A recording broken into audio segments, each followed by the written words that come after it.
Thank you, Bob. Yes, invisible hands. I love that concept. That we forget, I think, that's one way. There's so many ways that we characterize the presence of Spirit, the universe supporting us in our day-to-day life and our challenges. And that's one way I really love is invisible hands. There's a line, four lines in there that say, when children believe they'll live their dreams, their prayers are heard.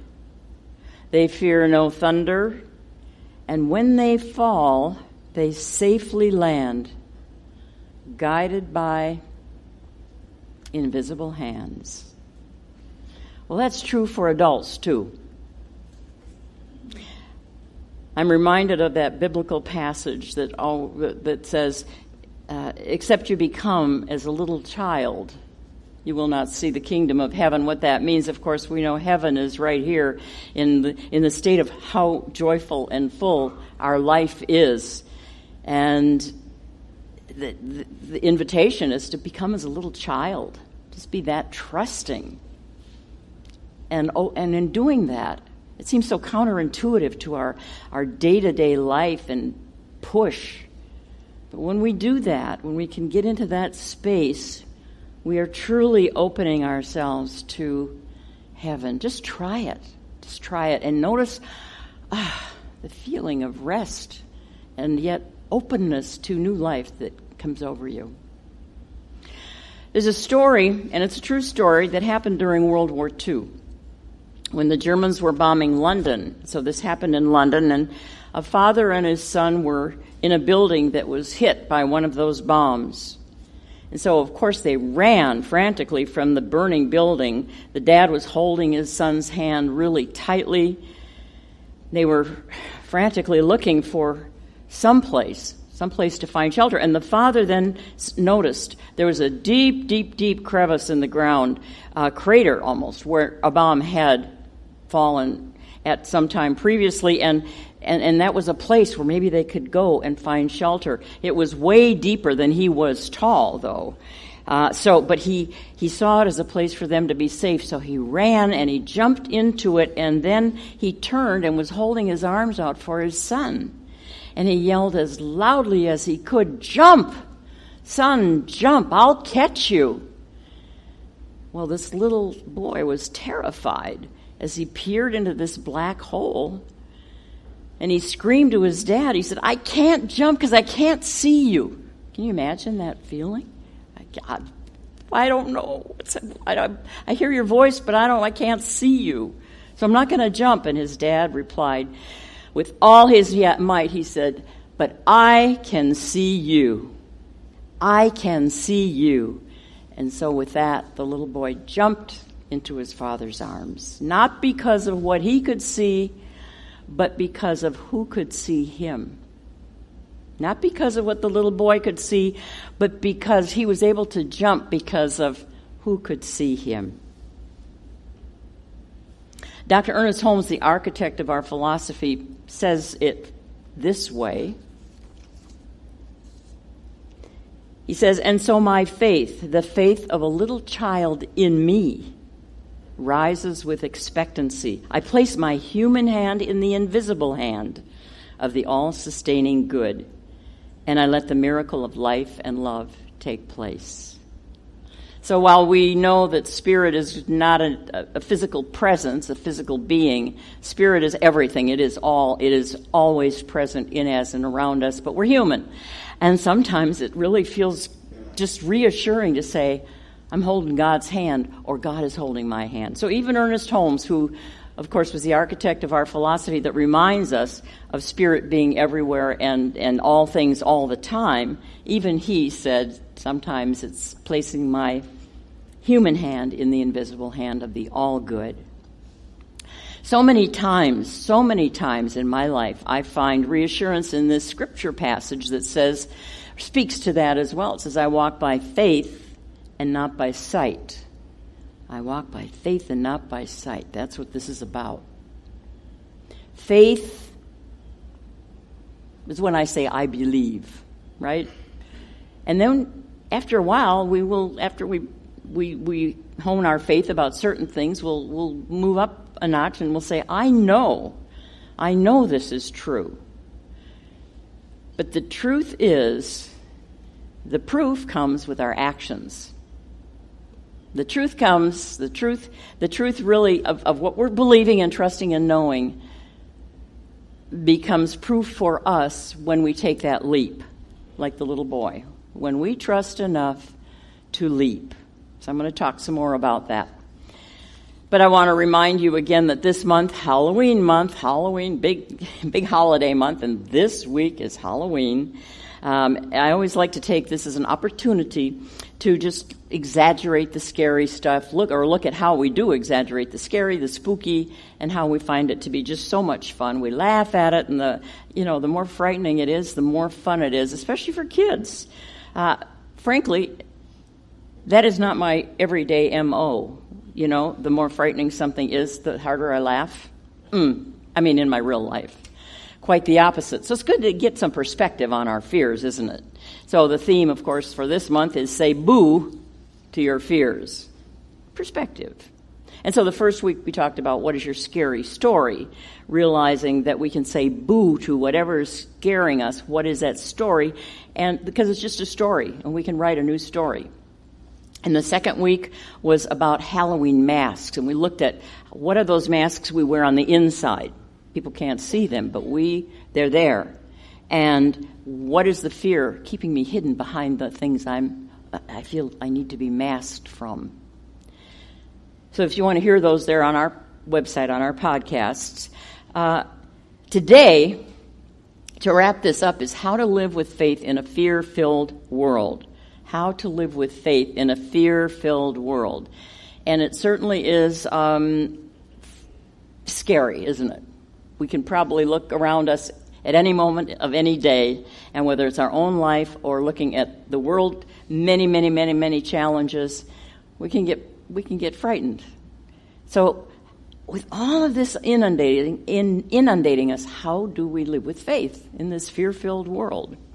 Well, a few years ago, I found a beautiful passage in Daily Word, which is a Unity daily reading magazine, and I saved it because I loved the way it spoke to me. It probably was me speaking, truth be told, in my better moments. So here's what it said. At times I may find myself clutching a worried thought as tightly as I might grip a hammer.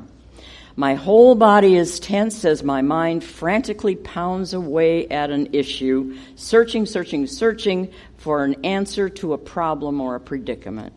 Then I remember there is an easier way. I realize that I don't need to try to work things out by myself, separate from God. Accessing infinite wisdom, perfect life, and strength within, I manage whatever needs to arise in my life. Even when I think there's no other way, God reveals a way. So I relax my grip, and I calm my thoughts, and I breathe deeply, and I release my concerns. Relaxed and calm, I'm attuned to divine guidance. I trust in God, and I move forward with confidence, living with faith in a fear-filled situation. Now, I said that might have been me, but actually I'm going to read to you what really would have been my first read when I'm in the weeds with something. So here it goes. At times I may find myself clutching a worried thought as tightly as I might grip a hammer. My whole body is tense as my mind frantically pounds away at an issue, searching for the answer to a problem or a predicament. I doubt there's an easier way, so I tighten my grip and I clutch at my worries. I hold my breath and I cling to my fears. I must work things out by myself, separate from God, if there is even a God, let alone one that cares about my problems.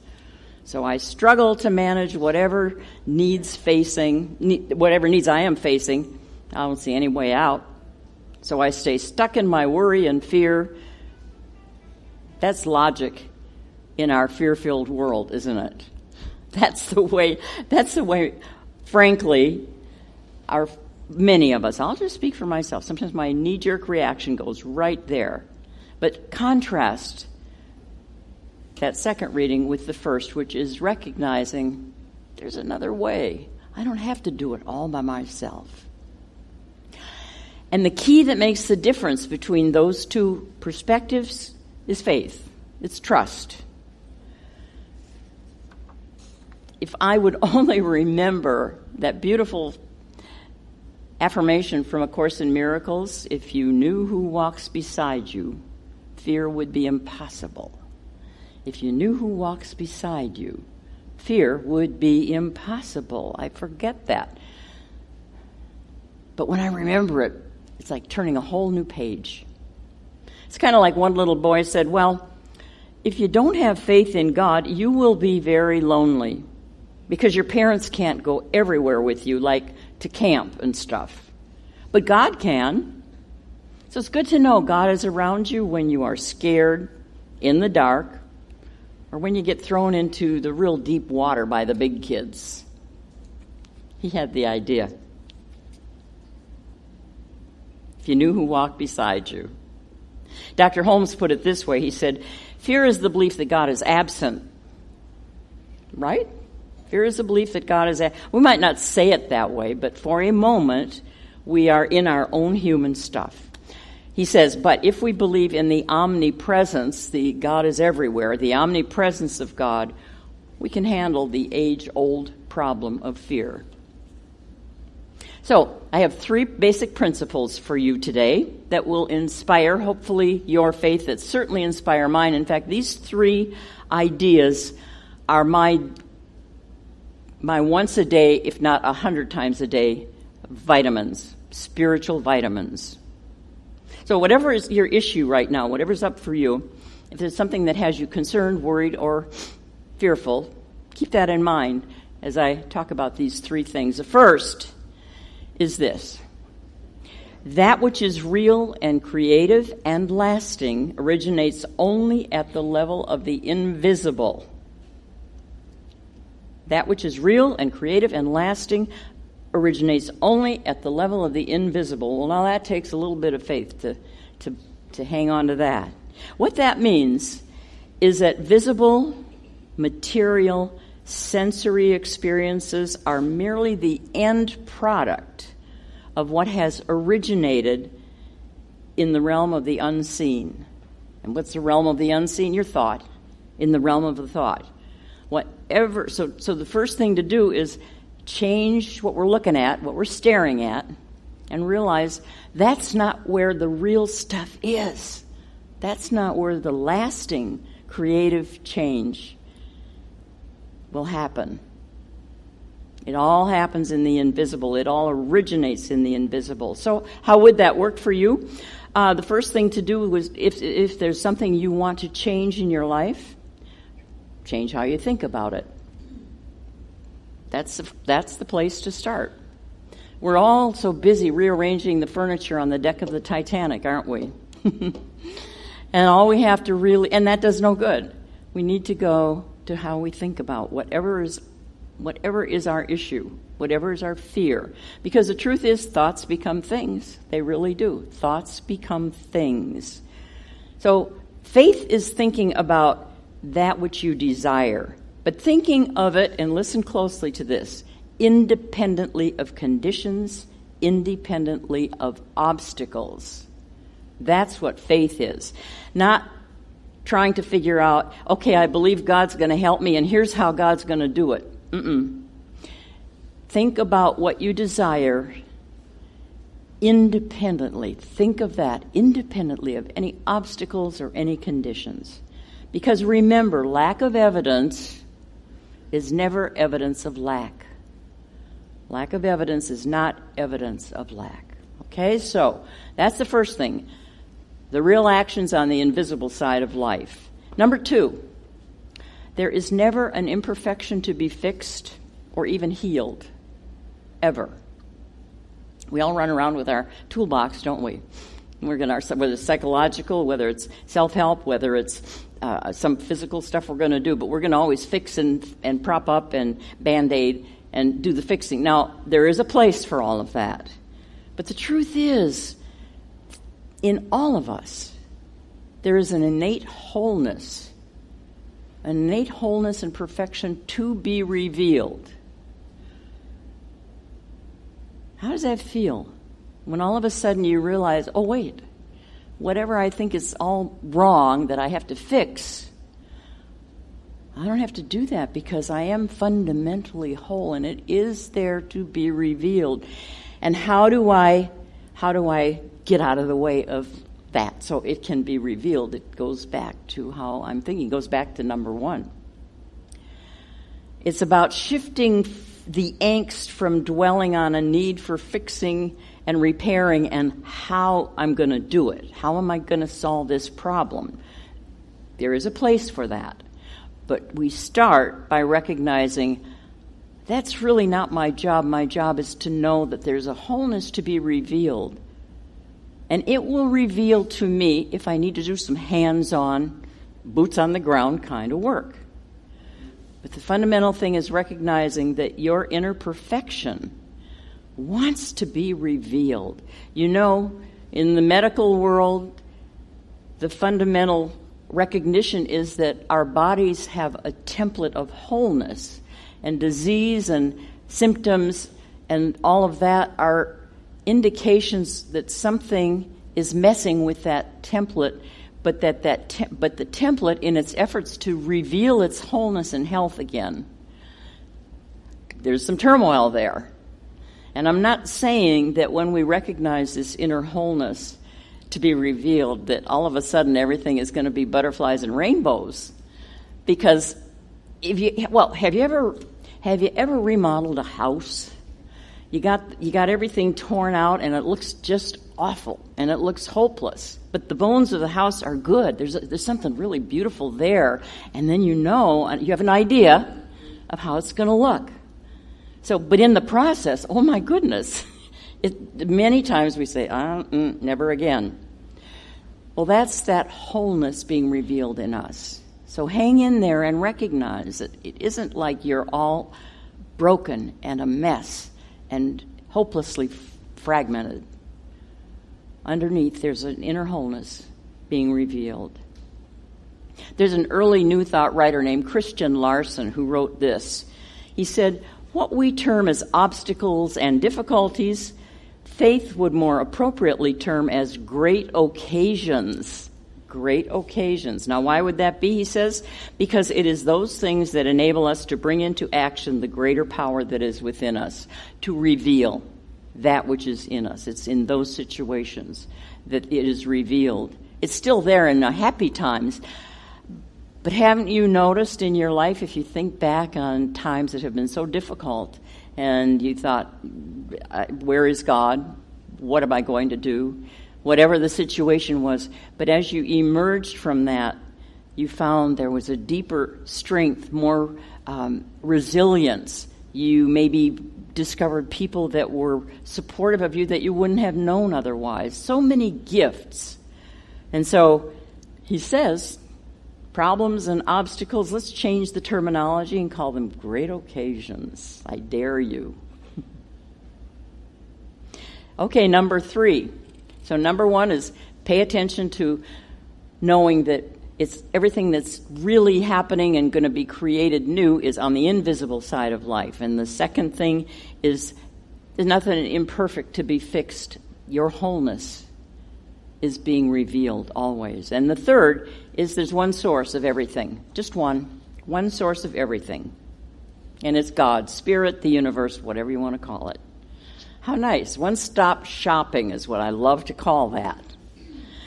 People, places, and things, they're avenues for God's expression, avenues for the solutions, but no blocked avenue can ever obstruct the flow of God's abundance to us, of whatever we need. So, it's so human to stare at, but I didn't get that job, I didn't get that raise, I didn't get that money, I didn't get that relationship, whether it was a significant other or a friendship or a connection we wanted. I didn't get that, so I'm all out of options. I'm all out of opportunities. Well, here's where faith comes in again, recognizing that nothing can block the flow. So you keep your, as one of my minister friends says, go above their head. Go above their head. Go up to God. Go up to that place in consciousness that says, okay, source, I don't know how it's going to get to me, but I do know that's how it works, and I'm open. So if you're feeling like you're out of opportunities or resources, don't keep staring at the door that's closed, or you'll miss the window that's wide open for you. So there you have it. Faith in a fear-filled world. If you trust the invisible, know that your innate wholeness is there no matter what the outer condition, and know there is only one source, and it's endless, it's infinite. Now, I know that trusting in these principles when facing a really daunting challenge feels downright reckless, doesn't it? I mean, wait a minute. You don't know what I'm dealing with here. It feels reckless to say I'm going to trust the invisible. I'm going to trust the one source. I'm going to trust that my wholeness is being revealed. Well, I love the way the brilliant theologian William Sloane Coffin put it. He said, I love the recklessness of faith. He said, first you leap, and then you grow wings. Remember that. First you leap, remember the little boy, you trust, and then you grow wings. And so it is. Thank you.